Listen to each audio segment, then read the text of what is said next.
What's going on, everyone? Jeremy here from The Quartering, and I have a great bit of news for Star Wars fans. That's right, Disney is finally going to have to pay for what they've done to us. The original Star Wars fans are getting their day in the sun, and I couldn't be happier. I want to say thank you to everyone who has supported this, who has constantly been supportive of, well, the Fandom Menace, a return to quality in the Star Wars universe. I mean, quite honestly, we have, a bright spot here or there. The Mandalorian was good for two seasons. It was at least above average. It was probably the best thing Disney Star Wars has done since maybe Rogue One.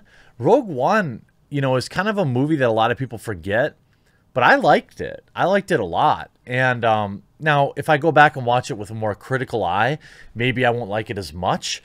But overall, I was pretty satisfied with that film.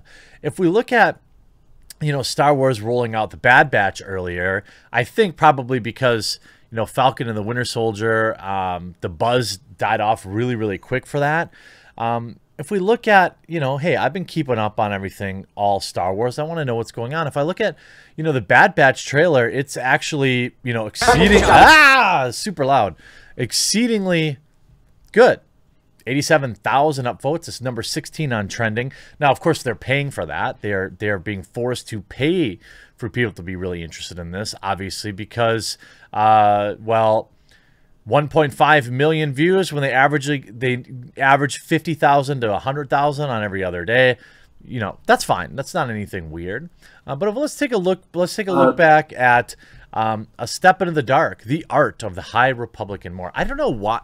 I do know why. Who am I kidding? But I thought it was pretty interesting. Star Wars is really, really pushing hard at trying to, force this High Republic on us. Nobody wants it.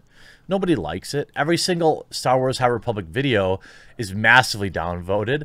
This show, which is hosted by somebody who's made some heinous comments online, even better. Nobody cares about the Star Republic or the High Republic's, bargain bin animation and character design.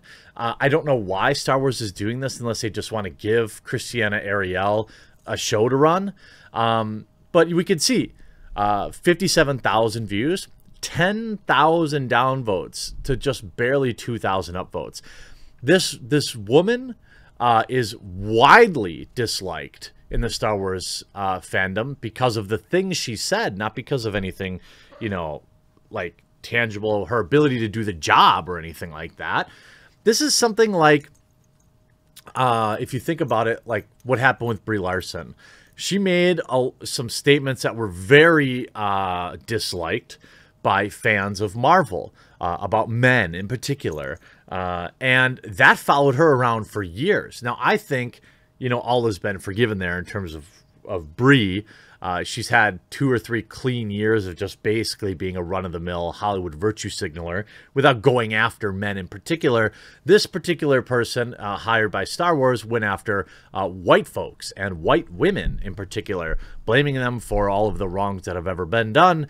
And Star Wars came out and thanked her for it, publicly backed her, in fact. But you can look at the comics. Ironically, when Disney fired Gina for her opinions, it inadvertently proved her point. Forbes, don't ruin my life with lies when yours can be ruined with truth. Gina Carano. I actually don't think that's her quote. I could be wrong on that, but I don't think it's her quote.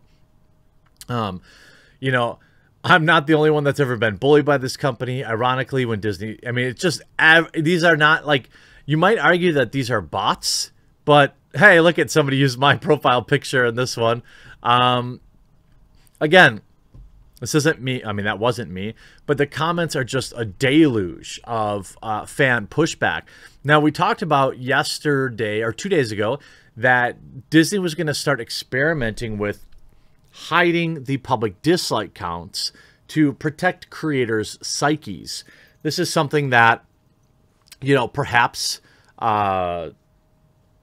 was started out as a good, good-hearted thing, but most people think it's to protect Disney or to protect the White House or certain political candidates. We'll have to see. As of right now, they have not disabled anything on the Star Wars account, and they have not disabled anything on the official YouTube account. Now, I do want to get to our huge story, but we can see here another hit piece on the Star Wars fandom. From Justice League to Star Wars, studios reckon with toxic fandom. Again, that's what they call toxic fandom. Really just means fans who don't have the same political opinions as them. Like that's literally what they mean. I don't really know any other way to describe it.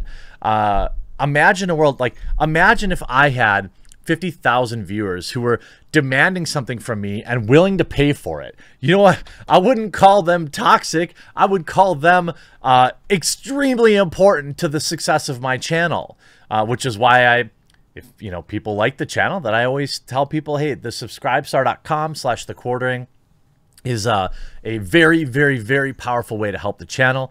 And like, I would never call my best customers. Those aren't toxic people. Those are your best possible customers. Imagine in a world where most new businesses fail to have a huge existing group of people with money telling you they want to give you their money as long as you create this product. And then when you create the product, they do exactly as they promise. Now, you could argue that, that fandoms could be toxic in the event of, say, nobody paid for the Snyder Cut, for example. Everyone demanded it, and then we didn't support it after it came out. But that wasn't true.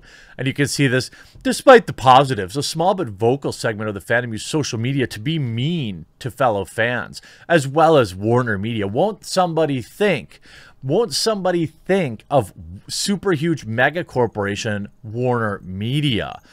On March 22nd, when she condemned such behavior in an interview with Variety, saying, "I'm very disappointed in the fans that have chosen to go to a negative place with regards to DC." You know what I'm very disappointed with? Every decision you've made in terms of the DC universe. I have held out for a decade for you to get your stuff together with the DC extended universe and you haven't been able to do it. It's been a laughing stock. The fact that Aquaman made $1 billion is shocking to me, because that movie was barely mediocre. All right, I don't know how it made $1 billion. I don't think you're going down the road to ever seeing that kind of numbers again. Wonder Woman 1984 was a debacle. All right. And that's what I'm disappointed with. And all these, of course, never ending, garbage shill pieces to protect Disney. But fortunately today, I'd like to report from super reliable and 100% real news website, the Babylon Bee, that Disney has now been ordered to pay reparations to longtime Star Wars fans. Wow, this is great. A federal judge has ordered the Walt Disney Company to pay financial reparations to loyal Star Wars fans. Lawyers have proved beyond a reasonable doubt that Disney acted maliciously when the company foisted The Last Jedi on unsuspecting audiences, resulting in a multi-billion-dollar judgment against the company.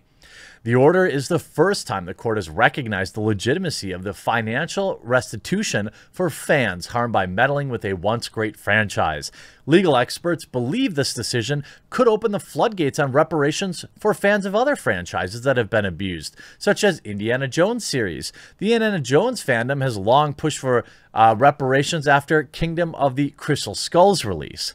Fans need only present their credentials showing that they or their parents were Star Wars fans before Star Wars sequels came out, and the company will pay out up to $1.7 million each. Acceptable proof includes lunchboxes from the 80s, Kenner figurines from the same time, or rattling off obscure facts about the expanded universe that Disney destroyed. Finally, the court system has recognized the need for reparations for those affected by Disney's cruel treatment of the franchise, said a lawyer representing hundreds of millions of Star Wars fans affected. This is a historic day for nerds in this country. Now the healing can begin. Warner Brothers is also reportedly lawyering up to defend against potential reparation suits for Joel Schumacher's Batman and Robin and the sequels to The Matrix. I hope you all had a wonderful day. We'll talk to you again real soon.